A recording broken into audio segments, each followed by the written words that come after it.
ॐ घुष्यते यस्य नगरे रङ्गयात्रा दिने दिने तमहं शिरसा वन्दे राजानं कुलशेखरम्। श्रीवल्लभेति वरदेति दयापरेति भक्तप्रियेति भवलुण्डनको विदेति नादेति नागशयनेति जगन्निवासे ध्यालापनं प्रतिपदं कुरु मे मुकुन्द। जयतु जयतु देवो देवकी नन्दनोऽयं जयतु जयतु कृष्णो वृष्णिवंशप्रदीपः जयतु जयतु मेघश्यामलः कोमलाङ्गो जयतु जयतु पृथ्वी भारनोषो मुकुन्दः। मुकुन्दमूर्ध्ना प्रणिबध्ययाचे भवन्तमेगां तमियं तमर्थम् अविस्मृतिस्वच्चरणारविन्दे भवे भवे मेस्तु भवत्प्रसादात्। नाहं वन्दे तव चरणयोर्द्वन्द्वमद्वन्द्वहेतोः कुम्भीपाकं कुरु महीहरे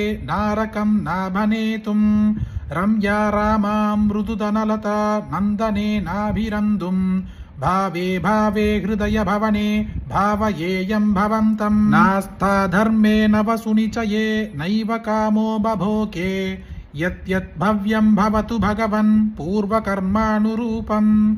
एतत् प्रार्थ्यं मम बहुमदं जन्म जन्मान्तरेऽपि त्वत्पादाम्भोरुहयुगगता निश्चला भक्तिरस्तु। दिवि वा भुवि वा ममास्तु वासो नरके वा नरकान्तकप्रकामम् अवधीरित शारदारविन्दौ शरणौ ते मरणेऽपि चिन्तयामि। कृष्णद्वतीयपदपङ्कजपञ्चरान्त मध्यैव मे विशतु मानसराजहंसः प्राणप्रयाणसमये कपवादपित्तैः कण्ठावरोधनविधौ स्मरणं कुतस्ते। चिन्तयामि हरिमेव सन्ततं मन्दमन्दहसिदाननाम्बुजं नन्दगोपतनयं परात्परं नारदादिमुनिबृन्दवन्दितं। करचरणसरोजे कान्तिमन्नेत्रमीने श्रममुषिभुजवीचिव्याकुले गाधमार्गे हरिसरसि विगाह्याभीयते जोजलौघं भवमरुपरि किन्नकेदमध्यत्यजामि। सरसि जनयने शशङ्खचक्रे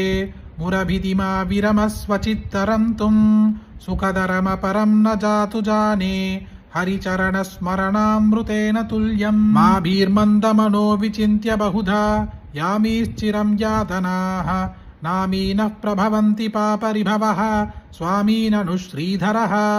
आलस्यं व्यपनीय भक्तिसुलभं ध्यायस्व नारायणं लोकस्य व्यसनावनोदनकरो दासस्य किं न क्षमः। यस्य प्रियौ श्रुतिधरौ कविलोकवीरौ मित्रे द्विजन्मवरपद्मशरावभूतां तेनाम्भुजाक्षशरणाम्भुजषट्पदेन राज्ञा कृतकृतिरियं कुलशेखरेण।